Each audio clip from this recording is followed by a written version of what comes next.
एक बात बताइए, क्या आपने कभी जूतम लात वाली मार देखी है? यानी कि ऐसी पिटाई जिसमें कई लोग मिलकर किसी एक व्यक्ति को पीट रहे हैं और जो पीट रहा है उसको समझे में नहीं आ रहा है कि शरीर के किस किस हिस्से पर मार पड़ रही है। वही हाल वर्तमान में भारतीय जनता पार्टी की तमाम सरकारों का हो गया है। केंद्र की भाजपा सरकार से लेकर तमाम राज्य सरकारों को भी लगातार सुप्रीम कोर्ट से कभी उधर से झटका, कभी उधर से फटका, कभी उधर से लताड़, कभी उधर से डांट, और ये सिलसिला चलता ही जा रहा है। केंद्र की मोदी सरकार और गुजरात की भी मोदी सरकार कह लीजिए, दोनों को एक बार फिर से झटका भी लगा है और नोटिस भी दी गई है। सुप्रीम कोर्ट ने यहां तक कह दिया है कि केंद्रीय गृह मंत्रालय बिल्कुल बानो के दोषियों की रिहाई की जो फाइल है उसे तैयार रखे। और इतना ही नहीं, कोर्ट ने जो जो बातें कही हैं उनको सुनना और समझना बेहद आवश्यक है। उनकी बातें सुनकर आपको अंदाजा लगेगा कि सुप्रीम कोर्ट आने वाले समय में भाजपा सरकार को किस तरह का डंडा मारने वाली है। डंडे से याद आया, 2000 के नोट में सबसे पहले नए नोट चिप ढूंढने वाले ब्रह्मांड के सबसे बड़े साइंटिस्ट और फिरौती मांगने के आरोप में 14 दिन की नॉन स्टॉप तिहाड़ यात्रा करने वाला, बाहर से व्हाइट अंदर से ब्लैक, ये आदमी भी तगड़ा वाला डंडा खाने वाला है। जी हां, यूथ कांग्रेस ने इन्हें लीगल नोटिस देते हुए धमकी दी है, आओ चौधरी कोर्ट में वहीं मिलेंगे तुमसे। दरअसल सुधीर चौधरी ने दलाली का चूरन खाने के बाद एक बार फिर से हद से ज्यादा गिरते हुए राहुल गांधी को बुरा भला कह दिया था। पूरा मामला विस्तार से बताएंगे। अच्छा, एक बात बताइए, मान लीजिए आपके घर में कोई बहन या बेटी है, मानना क्या है, होगी ही, कल्पना के रूप में उसे ही ले लीजिए। आपने उसका विवाह कहीं करवाया, शादी के बाद पता चला कि लड़कवा नशेड़ी है और नशे की हालत में आपकी बहन या बेटी के साथ बेहद गलत व्यवहार करता है, मारपीट करता है, उसे शारीरिक और मानसिक रूप से भयंकर प्रताड़ित करता है। और जब लड़की ये सब कुछ बर्दाश्त नहीं कर पाती है तो वो अपने मायके वापस आकर रहने लगती है। आप कहेंगे कि ठीक ही किया उसने, गलत तो कुछ नहीं है। हमें भी यही लगा था कि लड़की ने कुछ गलत तो नहीं किया है, लेकिन छत्तीसगढ़ के रायपुर में लड़की के मायके वापस जाने का मामला इतना बड़ा पाप हो गया कि पिछले 4 सालों से लड़की के मायके का पूरा परिवार भयंकर सजा पा रहा है और अब तो आर्थिक दंड भी लगा दिया गया है। जी हां, ये कहानी बड़ी दिलचस्प है और चिंताजनक भी है। पूरी कहानी विस्तार से सुनिएगा, ऐसा लगेगा कि आप कोई फिल्म देख रहे हैं। और हां, यदि आपके घर में कोई बिटिया है तब तो और भी ज्यादा ध्यान से देखिए। अभी से बता देता हूं, इस वीडियो में तीनों ही मामले बेहद गंभीर हैं, इसलिए अंत तक देखिए और दिल से देखिए। और हां, पहली बार देख रहे हैं तो फेसबुक पर हमारे इस वाले पेज को फॉलो कर लीजिए और लाइक करना भी मत भूलिएगा, क्योंकि लोकहित इंडिया का जो पहले वाला पेज है वो कब गायब हो जाए कोई भरोसा नहीं है। वहां से जो 2-4 पैसा मिलने की उम्मीद थी वो समाप्त हो चुकी है। अत्यंत शरीफ हैकरों ने चोरी कर ली है। फिलहाल हम वीडियो अपलोड कर पा रहे हैं, आपसे बातचीत हो पा रही है, इतना भी बहुत है। इतना छोड़ दिया कम है क्या? इसीलिए बार बार अनुरोध कर रहा हूं कि नए वाले पेज से जल्द जुड़ जाइए। पता नहीं कब वीडियो डालने का अधिकार भी हमसे छीन लिया जाए। यूट्यूब पर देख रहे हैं तो लोकहित इंडिया को सब्सक्राइब करके घंटवा जरूर दबाइएगा।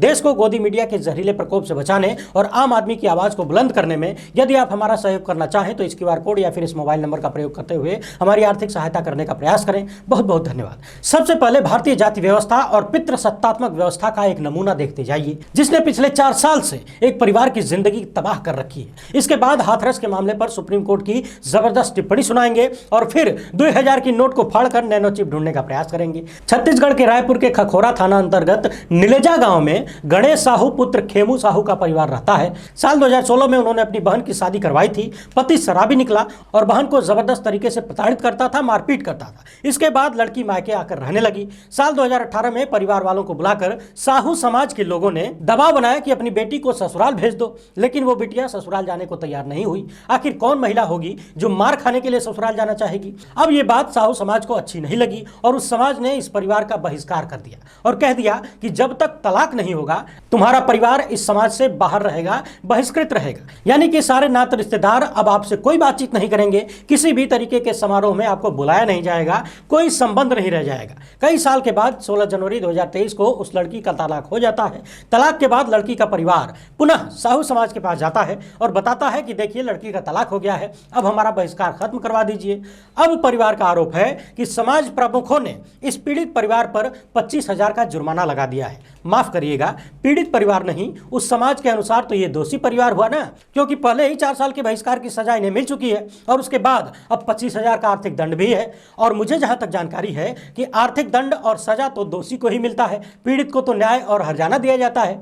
मुझे मालूम है आप पीड़ित और दोषी में कंफ्यूज हो गए होंगे। दरअसल यही हमारे समाज की हकीकत है। क्या यह पूरी कहानी कहानी सुनने के दौरान आपको एक बार भी इस बात का ख्याल आया कि उस कथित शराबी को कौन सी सजा मिली जो अपनी पत्नी के साथ मारपीट करता था, जो शराब के नशे में अपनी पत्नी को पीटता था? शायद कोई सजा नहीं मिली। लड़की के भाई से जब मैंने पूछा कि ससुराल पक्ष को भी कोई सजा दी गई कि नहीं, तो उसने कहा कि कुछ भी नहीं। ये बात कितनी हास्यास्पद और चिंताजनक है कि एक लड़का जो नशे में अपनी पत्नी के साथ मारपीट करता है उसे कोई सजा नहीं मिलती, लेकिन समाज के लोग उस लड़की के परिवार को सजा देते हैं जो पहले से ही पीड़ित है। यह अलग बात है कि अब कोर्ट ने लड़की को वर पक्ष से सब कुछ दिलवा दिया है, यानी जो हर्जाना वगैरह होता है सब कुछ मिल चुका है। मगर सवाल यह है कि समाज ने ये जो 25,000 का आर्थिक जुर्माना लगाया है और 4 साल जो परिवार को सामाजिक प्रताड़ना मिली है, उसके लिए जिम्मेदार कौन है? क्या वर पक्ष को इसलिए छोड़ दिया गया कि शराब पीकर पत्नी को पीटने वाला पुरुष था? और जिन लोगों ने लड़की के परिवार को सजा दी, क्या यदि उनके घर की बेटी के साथ ससुराल में मारपीट की जाएगी तो वो लोग भी अपनी बिटिया से कहेंगे कि जाओ मार खाओ, चाहे जूते खाओ, चाहे फांसी पर लटका दी जाओ, लेकिन रहो ससुराल में? यहां आओगी तो हमारे परिवार को बहिष्कृत कर दिया जाएगा।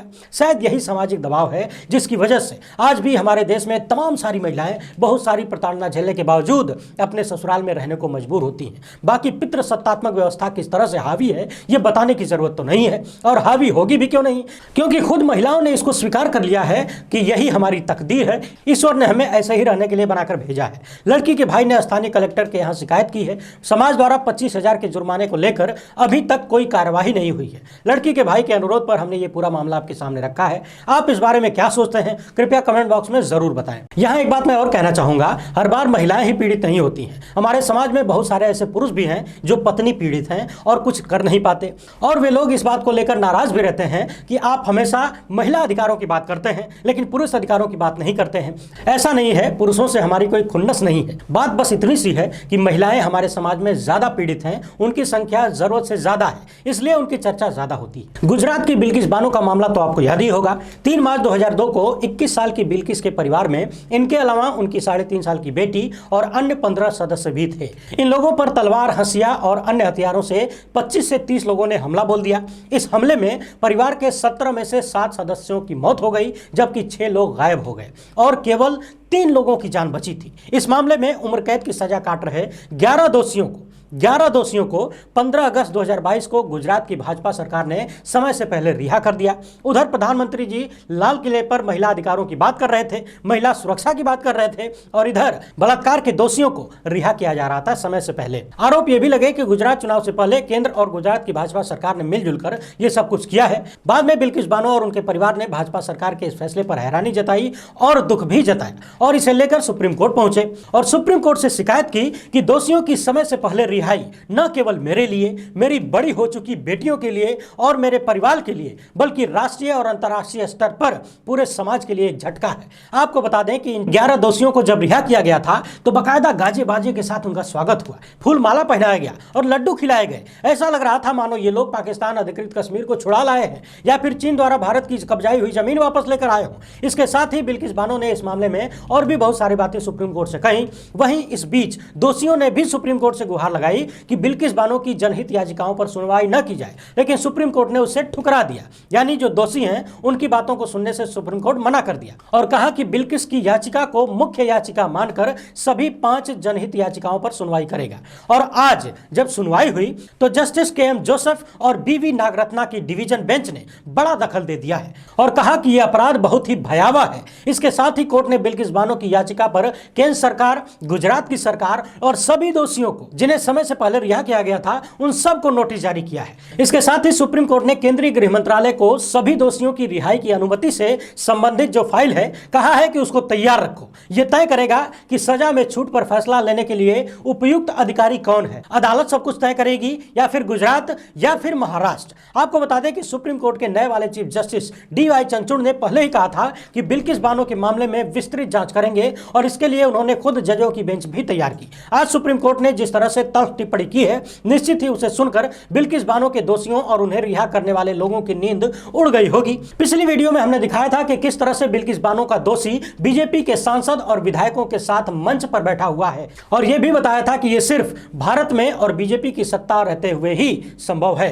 देख लीजिए। अब बात कर लेते हैं 2000 के नोट में नैनो चिप ढूंढने वाले इस साइंटिस्ट की। राहुल गांधी की संसद सदस्यता समाप्त हो गई। इस पर बोलते हुए प्रियंका गांधी समेत कई कांग्रेसी नेताओं ने कहा था कि बीजेपी के तमाम नेता और खुद खुद प्रधानमंत्री मोदी कांग्रेस समेत सभी विपक्षी दलों के नेताओं के खिलाफ इससे कई गुना ज्यादा खराब शब्दावली का प्रयोग करते हैं। प्रधानमंत्री मोदी ने सोनिया गांधी को जर्सी गाय, राहुल गांधी को हाइब्रिड बछड़ा तक बुलाया था, कांग्रेस की विधवा भी कहा था। इस पर कांग्रेसी नेताओं ने कहा कि उन लोगों को सजा क्यों नहीं मिलती। इसी बात को बताते हुए सुधीर चौधरी आज तक पर एक कहानी सुनाने लगे और कहा कि यह कहानी एक ऐसे अपराधी के बारे में है जो हाईवे से गुजर रही एक कार में बैठे लोगों को लूट लेता है, लेकिन इसी दौरान वहां पुलिस पहुंच जाती है और इस अपराधी को गिरफ्तार कर लेती है, लूटा हुआ पैसा बरामद कर लेती है। इसके बाद यह अपराधी कहता है कि उससे बड़े बड़े अपराधी तो नीरव मोदी, ललित मोदी और मेहुल चौकसी जैसे लोग हैं, तो पुलिस पहले उन लोगों को गिरफ्तार क्यों नहीं करती, और यदि उन लोगों को गिरफ्तार नहीं किया जा रहा है तो मेरे जैसे छोटे अपराधी को कुछ लोगों को लूटने के लिए क्यों गिरफ्तार किया जा रहा है, इसका क्या मतलब है। आगे सुधीर चौधरी ने कहा कि दूसरों का अपराध गिनाने से खुद का अपराध कम नहीं हो जाता, लेकिन कांग्रेस पार्टी यही काम कर रही है। देखा आपने कितना बढ़िया ज्ञान दिया है इन्होंने। अब इस मामले को लेकर कांग्रेस का कहना है कि सुधीर चौधरी ने राहुल गांधी की तुलना लुटेरे अपराधियों से की है और राहुल गांधी की छवि खराब करने का प्रयास किया है। इसके साथ ही कांग्रेस के यूथ विंग ने सुधीर चौधरी तथा आज तक चैनल को लीगल नोटिस भेजा है। मैंने अपनी पिछली वीडियो में कहा था कि आखिर कांग्रेस इतना डरती क्यों है गोदी मीडिया के लपट झंडिसों से। ये लोग आए दिन कांग्रेस के खिलाफ झूठी खबरें, मनगढ़ंत बातें और अपमानजनक बातें कहते रहते हैं, लेकिन कांग्रेसी चुपचाप सुनते हैं, बर्दाश्त करते हैं। शायद यही वजह है कि ये लोग आए दिन चाटुकारिता के नए नए कीर्तिमान रच रहे हैं। अब देखना यह है कि कांग्रेस पार्टी नोटिस देकर ही शांत रह जाती है या फिर मजबूती से इस मामले को कानूनी जामा पहनाती है। अच्छा, एक चीज आपको और बता दें, ये जो गोदी मीडिया वाले हैं ये टीवी पर आकर किसी के भी बारे में, किसी भी विपक्षी नेता के बारे में कुछ भी उलझुल बोल देते हैं, कोई भी नफरतरी बात कर देते हैं और बाद में धीरे से फोन पर माफी मांग लेते हैं, और माफी मांगने वाली बात आप तक पहुंचती नहीं है। बड़े कलाकार हैं ये लोग। बहरहाल ये लोग तो अपनी कलाकारी दिखाएंगे ही, लेकिन विपक्षी दलों को जो नुकसान हो रहा है इनकी वजह से, जो बदनामी ये लोग कर रहे हैं तमाम झूठ परोसकर, उसके लिए सभी विपक्षी दलों को सोचना पड़ेगा और गोदी मीडिया के लोगों को उनका कर्म और धर्म दोनों याद दिलाना पड़ेगा। एक बार फिर से आप सभी से अनुरोध है कि यदि आप हमें फेसबुक पर देख रहे हैं तो इस वाले पेज को जल्द से जल्द फॉलो कर लीजिए।